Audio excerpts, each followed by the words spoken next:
130 ሚሊዮን ህዝብ ላይ ያላት ሀገር የሲ አክሰስ ተከልክላ ኢትዮጵያ ላይ እንዲሁም የአፍሪካ ቀንድ ላይ ምን እየተከናወነ እንደሆነ አይዲያ ከሌላችሁ ይህ ቪዲዮ ለእናንተ ነው። ተመልከቱ። ሁሉም የዓለም ሀያላን መንግስታት አዲስ አበባ ላይ ግራ በዝተዋል። ኢትዮጵያ ግን ማንን እንደምታምን ግራ ገብቷታል። አሁን እየሆነ ያለው የአፍሪካ ካርታን እንደገና የሚቀይር አብዛኛው ሰው ግን ለዚህ ጉዳይ ፍንጭ እንኳን የለውም። ቱርክ ትዕዛዝ ይዛ መጣለች። የእስራኤሉ ፕሬዝዳንት ኢሳቅ ሄርዞግ በዚህ ሳምንት አዲስ አበባ እንደሚገቡ ተነግሯል። ግብጽ ደግሞ 1100 ወታደሮችን በኢትዮጵያ ደጃፍ ላይ አቁማለች። ለምን መሰላችሁ? ምክንያቱ አንድ ነው። የጦር ሰፈር፣ የባህር በርና ሶማሌላንድ የምትባል አዲስ ሀገር።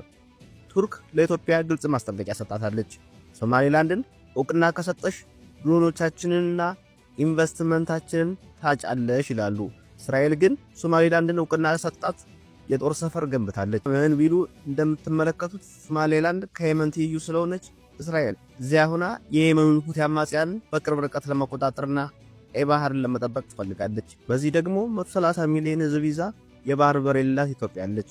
በእነዚህ ሀያላን መካከል ታንቃለች። ወደ ባህር ለመድረስ ስትል ብቻ ከእሳትና ከጭድ ጋር እየተጫወተች ነው። ይህ አዲሱ የቀዝቃዛው ጦርነት ነው።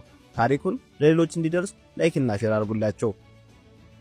በዚህ ምስቅልቅል ውስጥም ማን ምን እንደሚቆጣጠር ሙሉ ትንታኔ እንዲደርሳችሁ አሁኑኑ ካርታ ብላችሁ ኮሜንት አድርጉልኝ። ለፔጁ አዲስ ከሆናችሁ ፎሎ ማድረጋችሁ እንዳይረሳ።